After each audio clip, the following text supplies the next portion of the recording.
impacting our kids, but really all of us. Yeah. So let's start things off. And hey, everybody who's joined us since I started rambling. I wanted to get your thoughts, Dr. G, because RFK was on a podcast recently, and he was saying, and if you see me looking down, it's just because I'm reading my notes here, but he was saying that people need to shop better. He has been advocating now for a major shift in Americans' eating habits, urging consumers to pivot away from processed food, to shift to real food. In particular, he's very focused on people eating more beef and dairy in particular, as opposed to perhaps some other forms of protein. But he's saying that really the problem is if you can't afford groceries, that you need to learn to shop better. And that really has created a huge issue with people because we're hearing already a 2026 Numerator poll of 2,000 Americans found that shifting to the new guidelines that RFK is proposing could add about 32% or over $1,000 to their already skyrocketing grocery bill, largely due to this intense placement on what we call fresh protein, which really refers back to the beef that he's talking about. And critics are also arguing that shopping better in an environment where groceries are already surging is very out of touch with the financial constraints of many Americans. It also puts sort of the impetus back on the individual instead of acknowledging some of the systems in place. Lynette's already commenting. She's saying, the audacity. Dr. G, how do you feel? Just your first reactions, and then we can dive in a little bit more. So when I think of somebody who's in charge of a lot of our health messaging and public health, like RFK Jr., unfortunately has been tasked with, I don't need influencer tips for this person. I don't need somebody in that position to tell me that maybe I just need to shop smarter, right? Yeah. Like, I want you working on policy change that is actually going to make these grocery prices lower and make it actually affordable for us to eat what he calls quote unquote real foods. Now, I do find it interesting that so much of his shift is toward animal protein when we have so much evidence glaring us in the face that that is not a shift toward health promoting dietary pattern. But I think that doesn't take a genius to make the connection that there's a financial drive behind that and financial influence. And I think we can kind of just put that to bed because that is very evident. I do think that it's important for someone in his position to actually make change so that food is more affordable for Americans and not just, again, put the onus on the individual. And this is a societal and policy level problem. When we, and I appreciate everything you just said, when we look at this and you're dealing with people that come into your office as a family care doctor, as a lifestyle medicine doctor, as a direct care doctor, who maybe are connecting with a doctor for the first time and are showing you like, hey, I want to eat better, quote unquote, whatever that means. But I live in a community where I don't really have access to a grocery store, or I can only really afford canned or frozen vegetables. Is that okay? What are cheap protein sources outside of, let's say, beef? Is it okay if I don't eat beef? What are the answers that you have to some of these questions as people are navigating? Do I pay for insulin this month or do I pay for groceries this month? Because these are real conversations that I'm hearing offline, and I'm curious what you're hearing in your position.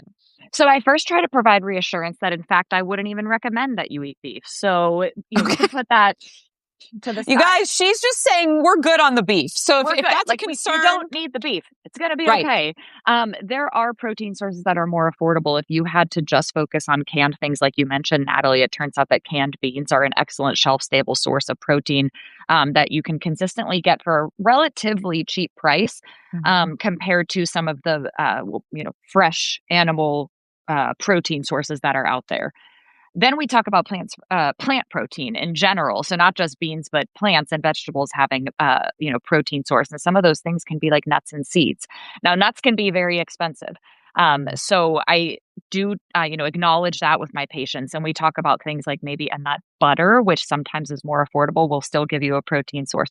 And then we talk about canned vegetables and frozen fruits and vegetables, which absolutely are a fresh, healthy option. And I think when we have messaging from a public health perspective using the word real, that does concern me because most people aren't going to understand and comprehend, and this is not the problem of the person, this is a marketing messaging issue, that real doesn't necessarily mean that it can't be canned or frozen, right? But I think that people make this equating real with it's got to be fresh, like from the source, sitting just picked out of the ground.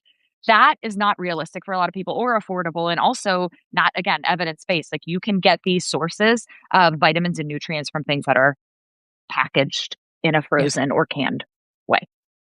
I have a great idea. Okay. And Always. I'm putting you on the spot, because if anybody in the comments thinks this is a good idea, please share some hearts on the screen. How about you and I do a video together where we go to a grocery store, we use $7.25, which is the minimum wage for 1 hour of labor, Okay. and we build a meal for that 1 hour of someone's labor. And then we try to figure out, can we, for $7.25, plan a week's worth, like every dinner, for that amount of money? Because I think we're getting hearts, so now we have to do it.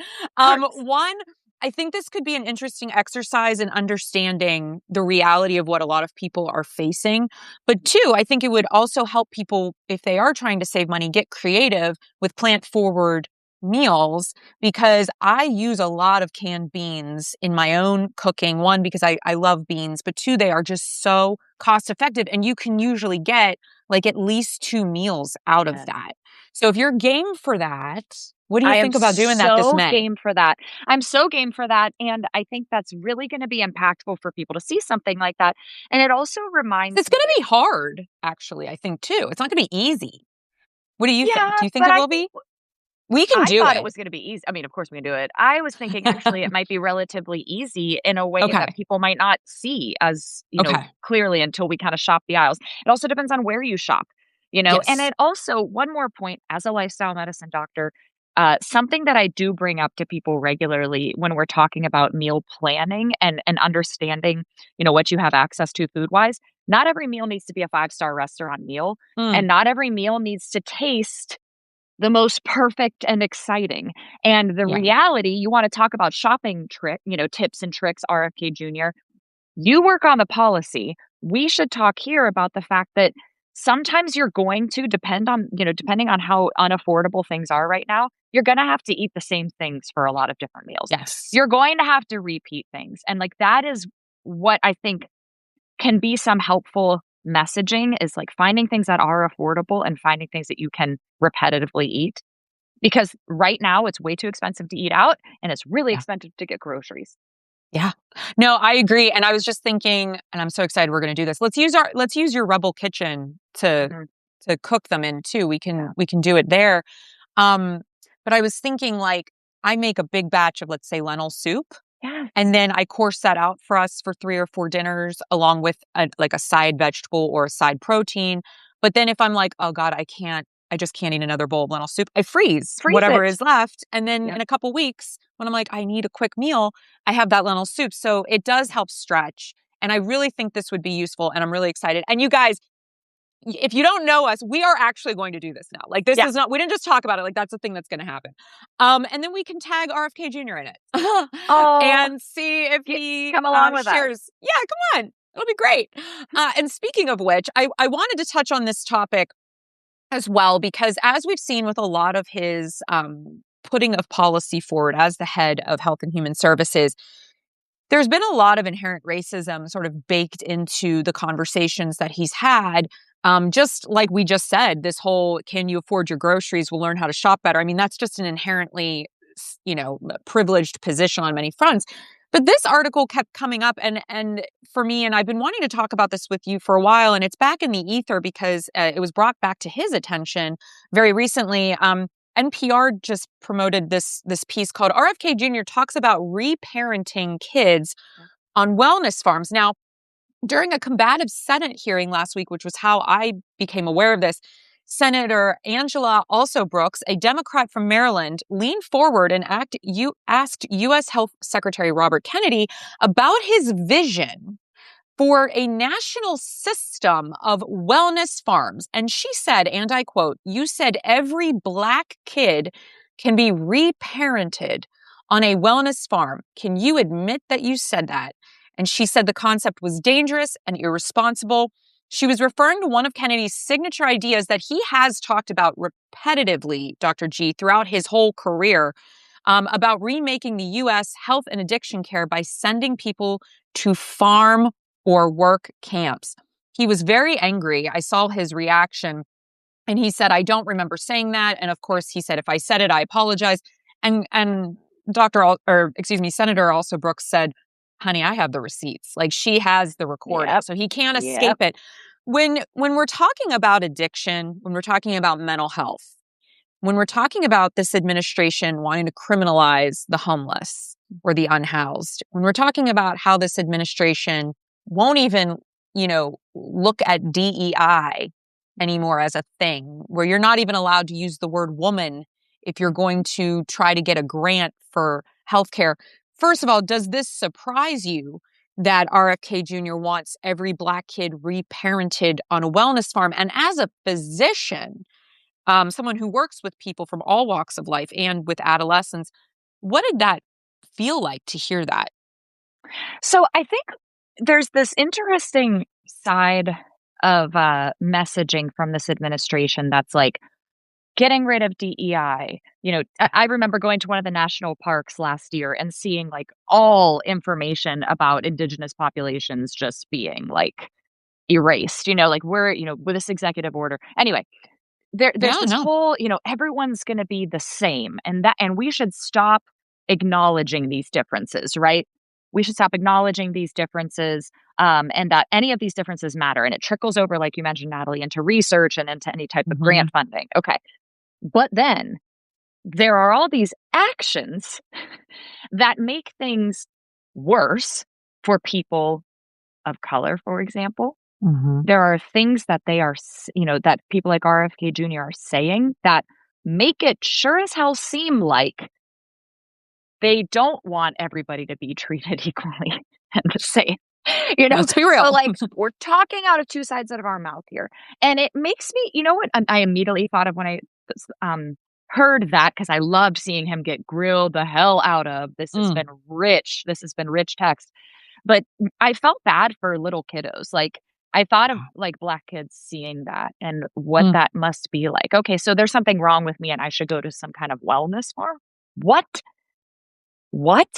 I saw what he also was saying when he got completely grilled about Black maternal health and how he's talking about maternal mortality and how we shouldn't, I'm talking about all maternal mortality. And I think it was Summer Lee who was like, no, I'm talking about Black maternal mortality. Right. It's a different thing.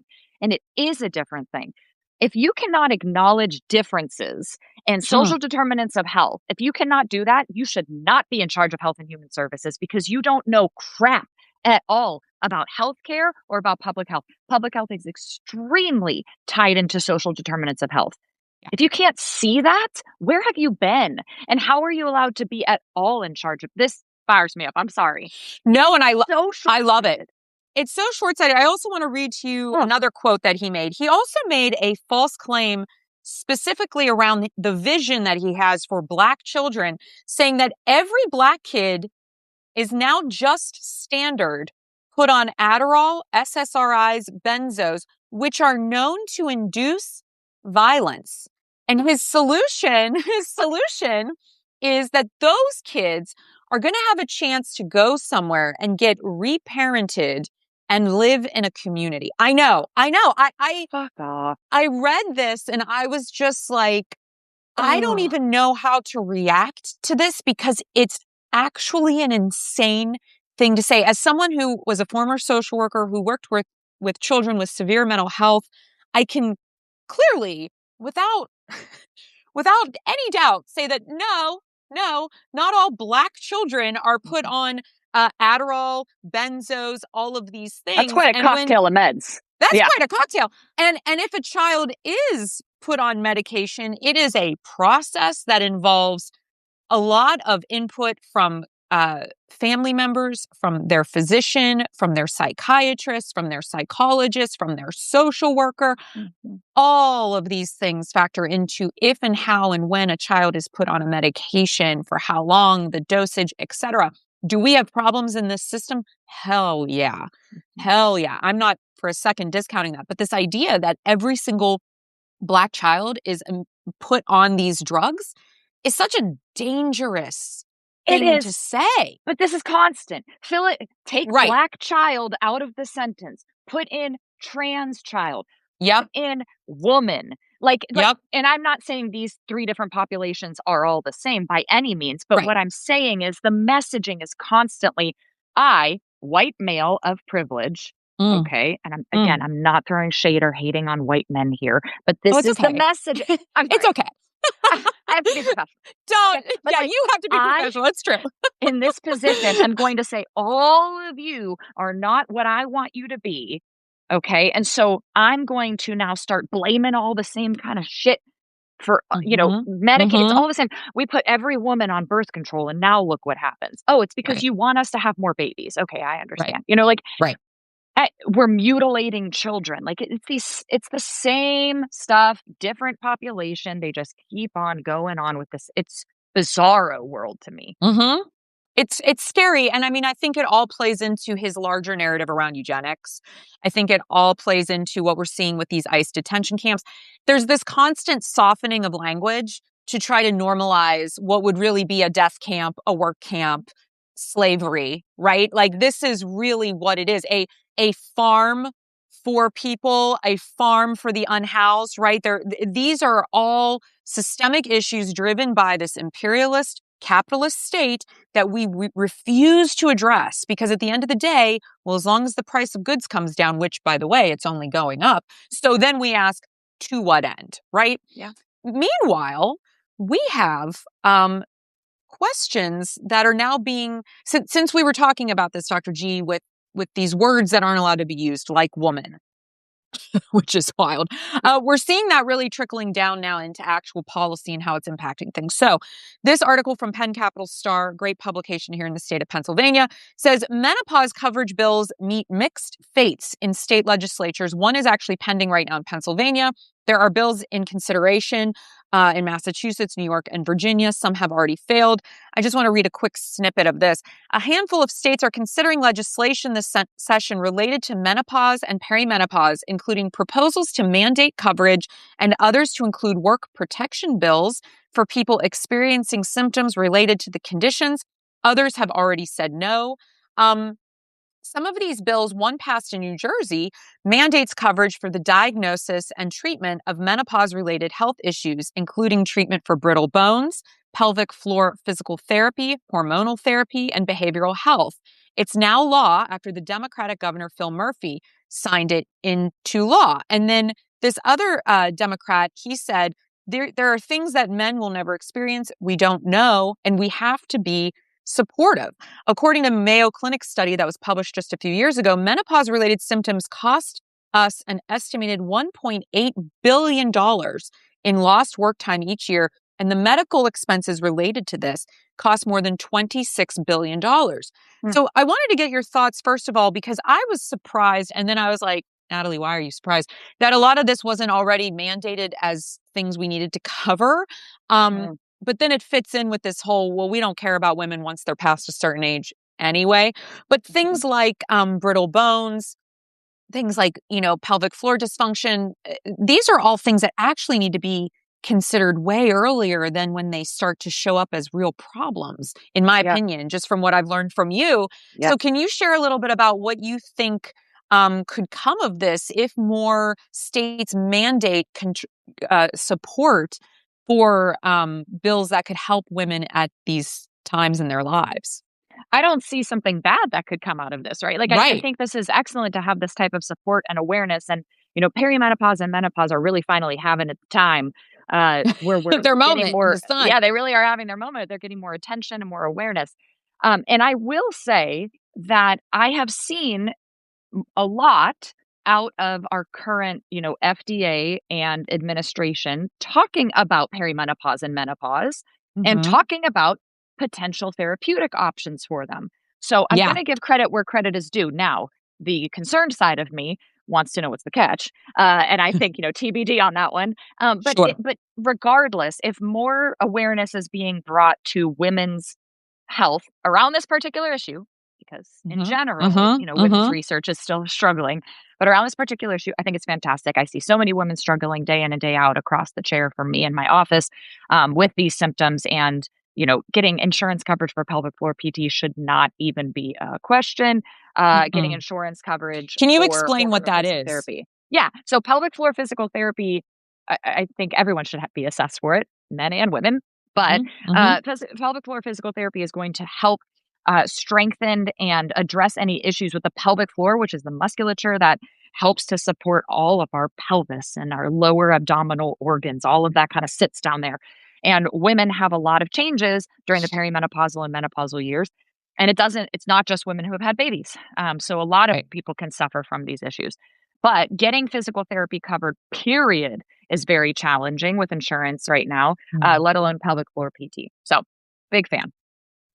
I think it's important too that this is even becoming a topic for conversation, and that people have to go on the record saying, I don't support this research, right? I think because I was seeing, it's failed already. That's okay, right? Because we're starting a conversation, and then we know who we need to vote out if you don't support the health and wellness of people over a certain age in our communities, because everyone deserves healthcare. Everyone deserves the healthcare that supports where they are in their journey. When you're looking at this from a medical perspective, what are some of the things that has surprised you around the conversations you're having with patients who are going through perimenopause or menopause? One thing that I'm seeing is a big pendulum swing. So for so long, there was this, any woman that comes in their 40s and is complaining about a lot of these consistent things: depression, anxiety, decreased libido, night sweats, worsening sexual function, then we think it's anxiety, period. And like we put you on a depression medication or anti-anxiety medication and move on. You're too busy. It's your fault. Okay. Now there's this huge pendulum swing where we have all this understanding of perimenopause and awareness around it, and products being sold to support it, and wellness influencers. So the grift is strong as well in this side of things. Where I'm seeing is we're not finding a middle ground here, where we're still having a global understanding of a woman's health and all of the potential things that could be happening that might not be perimenopause, right? So not gaslighting over here, but not automatically saying, oh, it's only perimenopause. There are other things that could be going on, and I'm seeing those things in clinic because a lot of women are coming in now consuming a lot of this media around perimenopausal messaging, and they're 40, for example, or they're 39, and they say, is this perimenopause? Well, I'm not so sure. Most of the women in your family went through menopause at 53. You have, you have normal periods right now. And we end up finding they're iron deficient. We end up finding they have thyroid dysfunction. We end up finding out that there's domestic issues going on in the home that are significantly impacting some of these symptoms. So it still does not excuse us from whole person healthcare and a holistic understanding of an entirety of a patient. Just because we have this, final understanding of perimenopause that we can hang our hats on doesn't mean that that's always what's going on. No, I so appreciate that. And just full disclosure, everyone, Dr. G is also my physician, on top of being one of my dearest friends and a regular contributor here at Facts Over Fear. And I will tell you, you've had me on magnesium now for the past few years. And it wasn't because I had some major issues with my sleep or anything, but you were just like, future self is going to appreciate that you're on this. And it's really cool how the more I've learned about the things that you've shared with me and looking into these things as I've been utilizing these either supplements or meds when indicated, how they really have sort of staved off some things that I might be experiencing, but now they're kind of tamped down because we were being proactive, and just the privilege that comes along with having access once again to a physician that is considering whole body health. We're going to wrap this up here in a few minutes because I did want to end on a positive note for once. So we're going to talk about what's going on in Maryland, because Governor Westmore just signed the Vax Act, a public health law that is designed to make vaccines easier to access in his state and harder to politicize. The legislation expands who's allowed to administer vaccines, increases access through pharmacies and community providers, and strengthens the state's ability to respond quickly, which I think this is very important during public health emergencies. Bottom line, he signed this to help remove barriers. It decouples a little bit from the federal level of those barriers, said barriers. It helps to hopefully boost the vaccination rates in those communities, because we know airborne viruses, any viruses, they don't know anything about state lines. So there is that. And make sure that public health decisions are staying grounded in science and not politics. Dr. G, with everything that we talked about last time, with how we're seeing fall in vaccination rates in Pennsylvania, even with a Democratic governor who is, of course, I think very friendly to supportive public health measures, how positive, hopeful was it that you saw Governor Wes Moore sign the Vax Act? Yeah, I was excited about this because I think if there's nothing else we can take away from the absolute shitstorm we've experienced over the past year and several months, and the attack on public health that we've really been seeing, it is bringing us in the medical community closer, I think, as a whole. And we and public health, right? Medical and public health. And everyone's kind of starting to get this vibe of like, we are the ones who are going to make the difference. And so seeing that there's now like legislative support for that, behind that, and really understanding like, let's get aside from the federal government and take care of our state concerns, means that places like Pennsylvania, where we have somebody like a governor who is so, into public health and supportive of that, can have more freedom to make those changes, and to make those calls. So I think that's exciting. I think it's promising, and fingers crossed. Fingers crossed, everybody. Dr. G, if people want to learn more about your work or if they want to connect with you, where can they go? I'm very active on social media, on Yes, Instagram, YouTube, Substack, Threads, at Natalie Gentile, MD. And I have a website, nataliegentilemd.com, which houses examples of my work, and you can contact me there. Wonderful. And make sure you do subscribe to both of us, you guys. We appreciate the follows. And until next time, as always, everyone, please take care of yourselves and each other. Thanks again for a great conversation, Dr. G. Thank you. Bye.